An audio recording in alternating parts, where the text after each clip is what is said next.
இந்த பழனி முருகனை மாத்திரம் ஆண்டி வேஷத்துலயும் பாப்பாங்க. ஆனா அது முடிச்சுட்டு ஃபுல்லா சக்கரவர்த்தியா அந்த வேஷத்துலயும் பாக்குறது ரொம்ப அதுதான் அம்சமானது. அதுக்கு ஒரு தனி ஒரு ஐதீகம் இருக்கு இல்லையா? அது என்னது? அது காலையில அவன் ஆண்டி குளத்துல இருப்பான், சாயந்தரம் ராஜ அலங்காரத்துல இருப்பான்.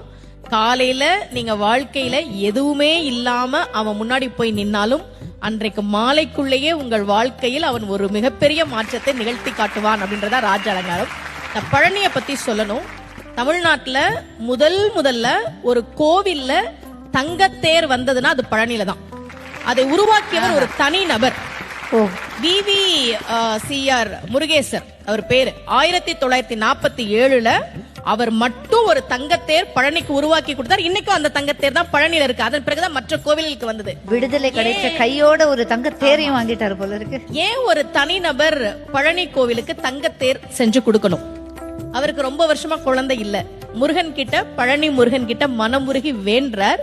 இரட்டை ஆண் குழந்தை பிறந்ததால் நன்றி கடனாக அதை கொடுத்தார். அப்போ முருகன் கிட்ட நாம ஒரு விஷயம் கேட்டா கேட்டதை விட அதிகமாக கொடுக்கக்கூடியவன் முருகன் அப்படின்றது நமக்கு தெரியுது. 2 கையால நாம அவனை கும்பிட்டா அவனுடைய 12 கரங்களால் நமக்கு அவன் அருளை தரக்கூடியவன். பக்கரைவி சித்திரமணி பொற்கலனை இட்ட நடை பற்றி என்னும் முக்கிர துரகமும் நீப பக்குவ மலர்த்தொடையும் அக்குவடு பட்டொழிய பட்டுருவ விட்டருள் கைவடி வேலும் திக்கது மதிக்கவரு குக்குடமும் ரச்சை தரு சிற்றடியும் முற்றிய பன்னிருத்தோளும்.